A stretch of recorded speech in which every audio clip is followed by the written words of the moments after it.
All right, Shalom. This is the brother Ba'ar from the GMS Salt, GMS West Palm Camp. And first, I would like to give all praises to Yahweh, Bahasham, Yahweh Shah, Bahasham, Rakah, Kodash. I'd like to give double honors to the elders and apostles of Great Millstone. I'd like to give salutations to the Akim preaching the gospel across the four corners of the earth in truth and in sincerity. Shalom, Akim. Shalom. I just wanted to make a quick lesson, man. You know, where do I start? Or where do we end, you know, with Esau, you know, and his kingdom? You know, at what point? There's plenty of points to start off at with the end of Esau's kingdom. But, you know, the precept that I wanted to bring out is going to be 2nd Esdras. Okay, 2nd Esdras 6, verse 9. All right, and 2nd Esdras, I'll start at 7. And it says, 2nd Esdras 6, verse 7, and it says, "Then answered I and said, what shall be the parting asunder of the times? Or when shall be the end of the first, and the beginning of it that followeth? And he said unto me, from Abraham unto Isaac, when Jacob and Esau were born of him, Jacob's hand held first the heel of Esau. For Esau is the end of the world, and Jacob is the beginning of it that followeth." Salaki. Okay, and I wanted to bring that out because, you know, it's been always on my mind, and from time to time I speak on it. But, you know, the lesson was sparked from a video that I saw, maybe yesterday, I believe, or the day before. And it was on a channel from a brother named Marcus Brownlee. Now, I'm not sure how updated that video is, but he made a point. He made a good point, and he probably unknowingly, you know, I got the spiritual aspect from it. He said, out of these two things, we've reached the peak, okay, of technology for. He said cell phones and cars. Because there's nothing else that could be done to these cell phones. And there's nothing else that could be done to these cars. You know? Because they've pretty much tapped out. Okay? And that's just a show of the time that we're living in. That's just proof of the time that we're living in. Because the Most High he has took the prosperity out of Esau's hand. Okay, so Esau can do nothing anymore. As we can see in the time that we're living in, that we can see that there's a halt to technology. There's a halt in science. There's a halt in philosophy. In the time that we're living in, these things are no longer found. Okay, in the time that we're living in, where are the philosophers? Where are the great thinkers? Where are the great inventors? You don't see them anymore. Okay? Those are just telltale signs of Esau's kingdom is ending. Okay? It has come to an end. Okay?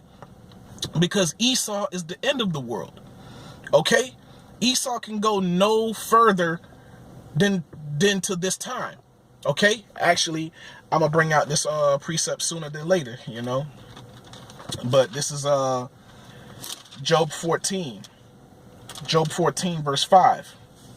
And it says, "Seeing his days are determined, the number of his months are with thee. Thou hast appointed his bounds that he cannot pass." Okay, and we're living in this time. We're living in a time where Esau, he can go no further. Okay, because the Most High is no longer dealing with him on that level. Okay, because for a long time, Esau his hand has been prospering. Okay, he's been prospering, and he was prospering in technology. He was prospering in war. Okay, he was prospering in the economic system that he's created. Okay, he's controlled.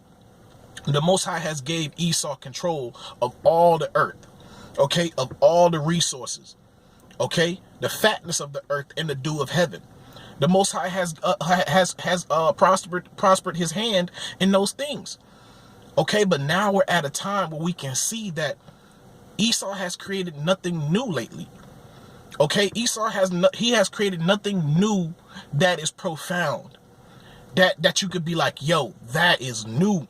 That is that's crazy. Like we're not impressed anymore with the things that Esau is bringing out these days.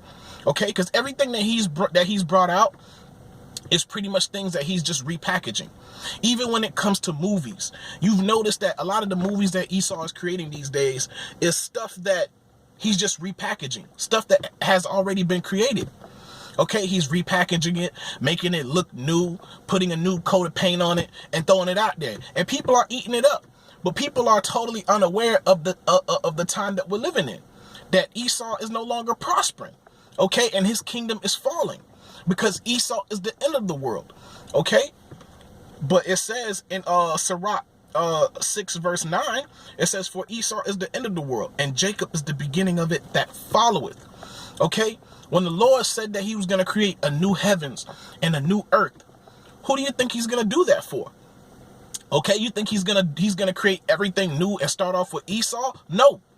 He's gonna start off with Jacob. Okay, righteous order will be established on the earth. Okay? So Esau, the Most High has created a bound for Esau that he cannot pass. Okay?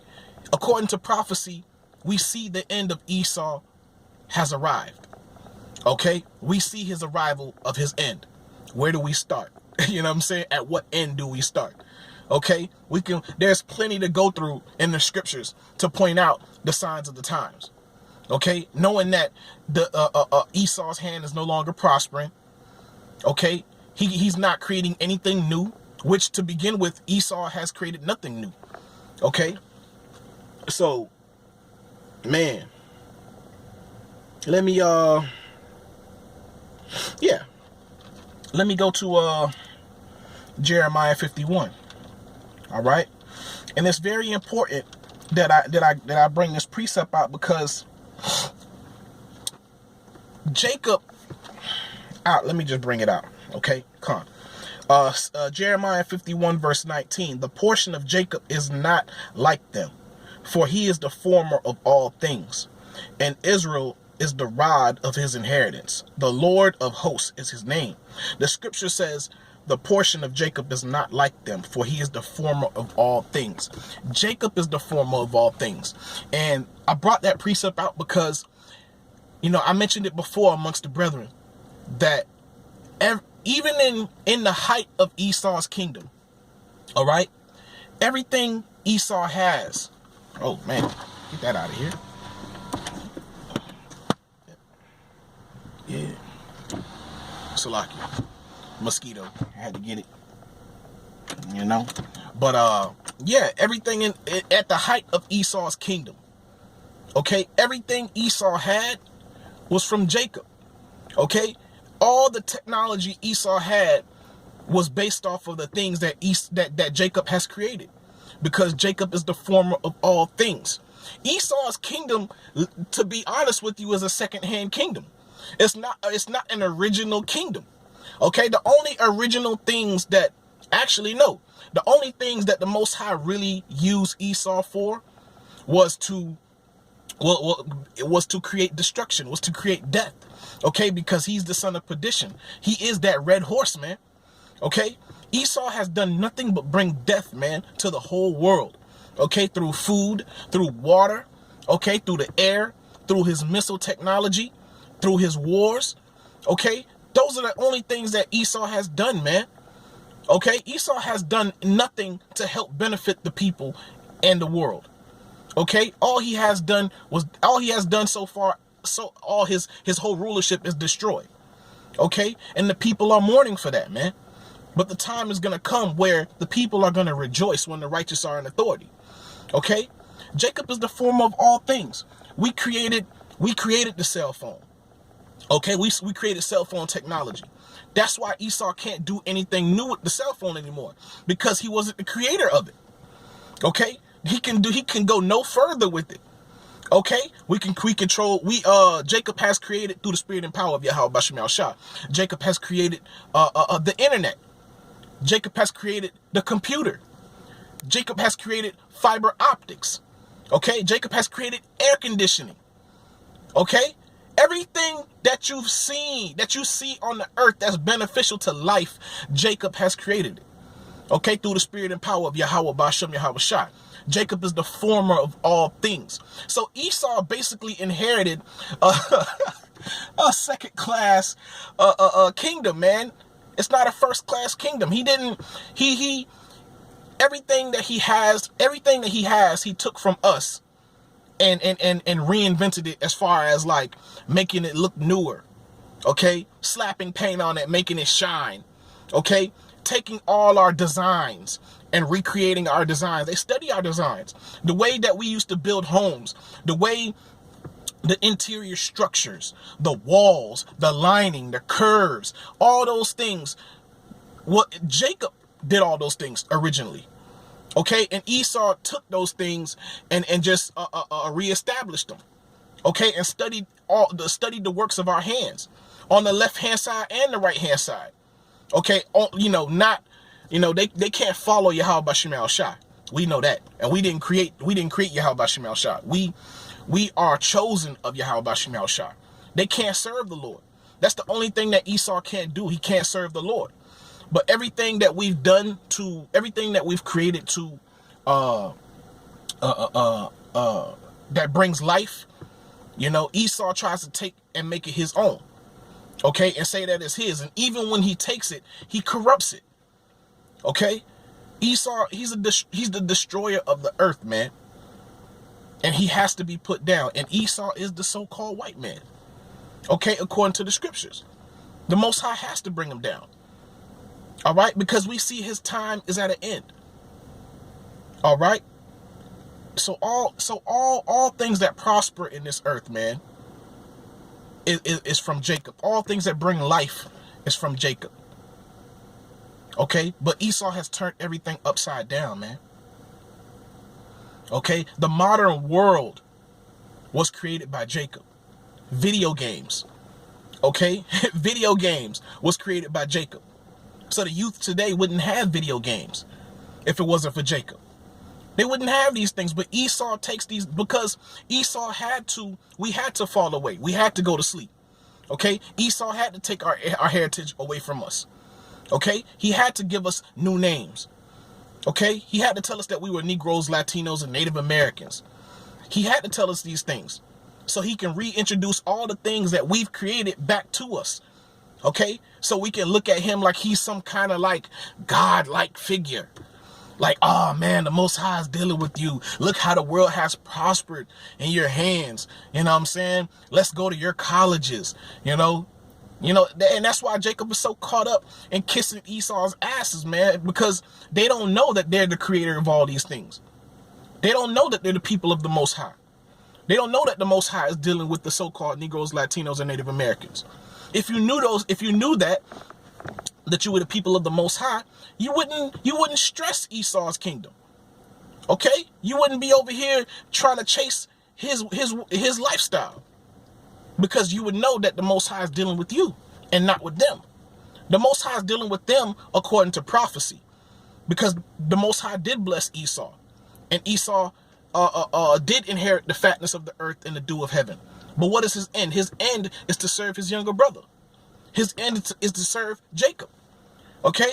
And let me go back to 2nd Esdras just to, make another point. Okay? All right? And it says, 2nd Esdras 6 verse 9, it says, for Esau is the end of the world, and Jacob is the beginning of it that followeth. The hand of man is betwixt the heel and the hand. Okay? Other question Esdras asks thou not.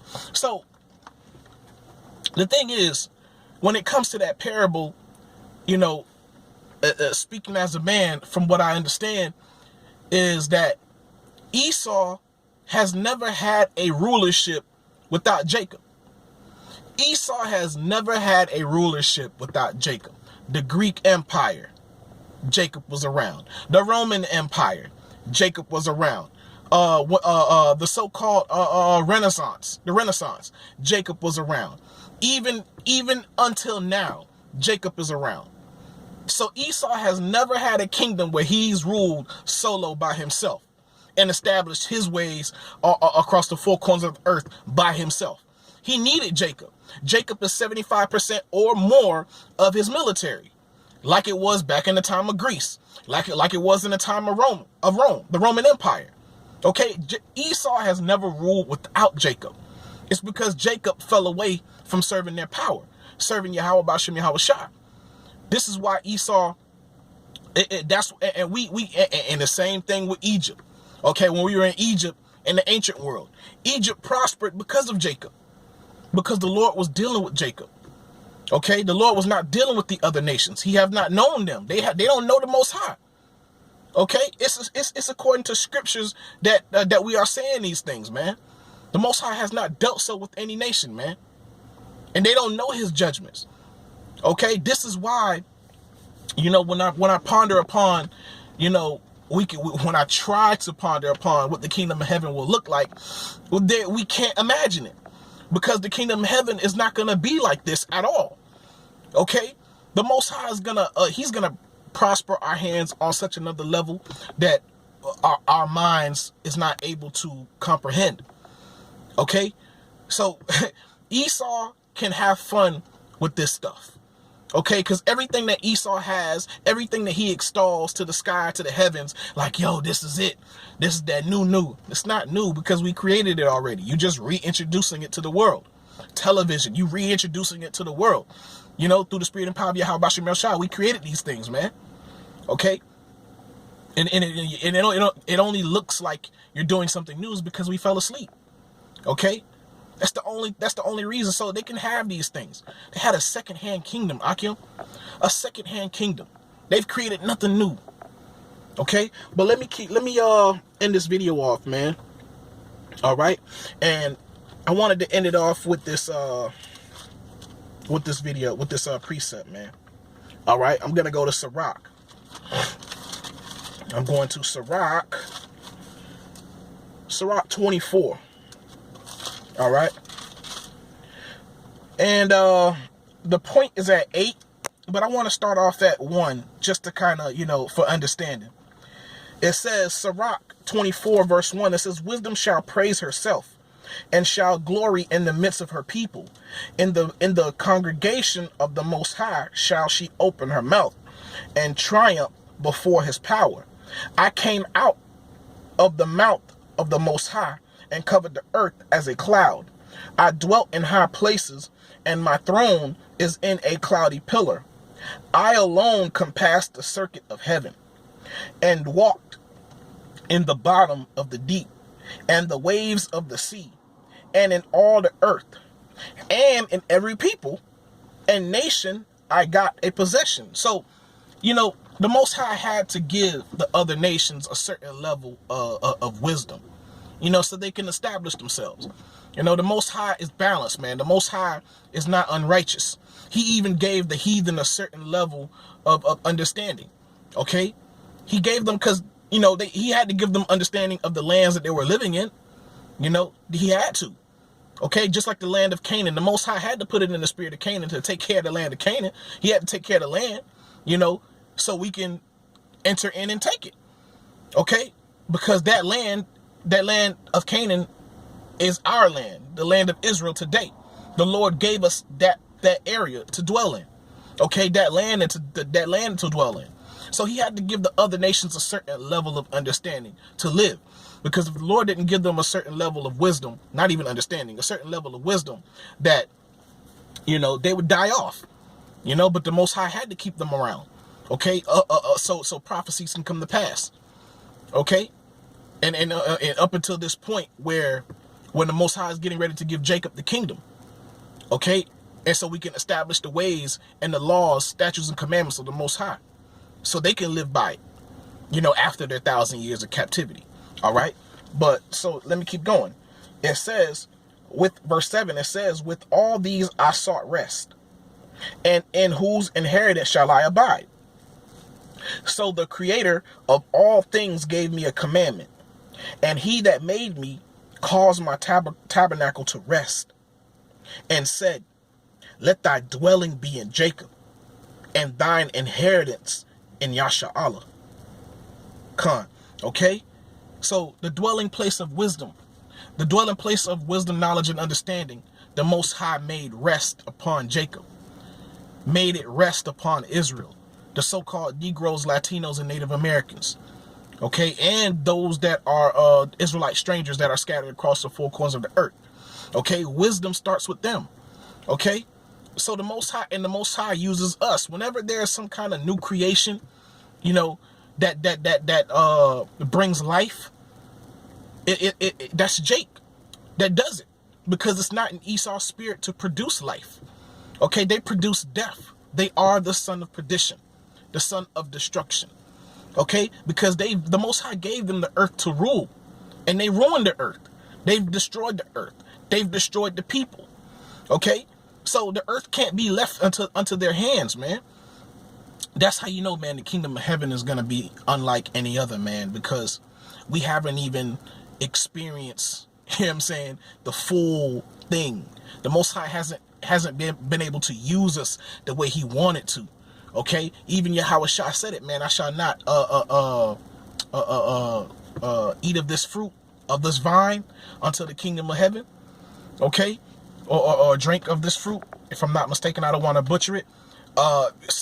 And he was talking about the people, because also there's a precept that says, without me, you can do nothing unless you're in vine. You know, those two precepts go together. Okay, because we are those grapes. Okay, that Yahweh Shah. So once we come into our perfection, once the elect is delivered, the Lord is finally going to have a chance to use us the way that he wanted to from the very beginning. Okay, and the Lord said that he was going to do us better than the beginning. Could you imagine what creations the Most High is going to have us create? Everything is going to be new. Okay, so man, this world is going to be totally forgotten. We're going to remember this world. You know, it's going to be a memorial. You know, we're going to remember, you know, that we were here, and we're going to remember our sins. We're going to remember our transgressions, that we transgressed against the Lord. You know, all those things we are going to remember. We're going to, you know, think upon that, but not for too long, because we're going to be in our kingdom. We're going to be in our rulership. You know, we're going to have holy days, you know, to remind us. Okay. And then the story about us being delivered from this place is going to be well known, according to the scriptures. It's going to be well known. Okay. But let me keep going. Let me close it out. This is Sirach 24 verse 9. It says, he created me from the beginning, before the world, and I shall never fail. In the holy tabernacle I served before him, and so was I established in Zion. Likewise, in the beloved city he gave me rest, and in Jerusalem was my power. And I took root in an honorable people, even in the portion of the Lord's inheritance. Khan. I want to give all praises, honor, and glory to Yahweh, Bahasham, Yahweh Shah, Bahasham, Rakah, Kodash. I like to give double honors to the elders and apostles of Great Millstone. I like to give salutations to the Akim preaching the gospel across the four corners of the earth in truth and in sincerity. Shalom, Akim. Shalom.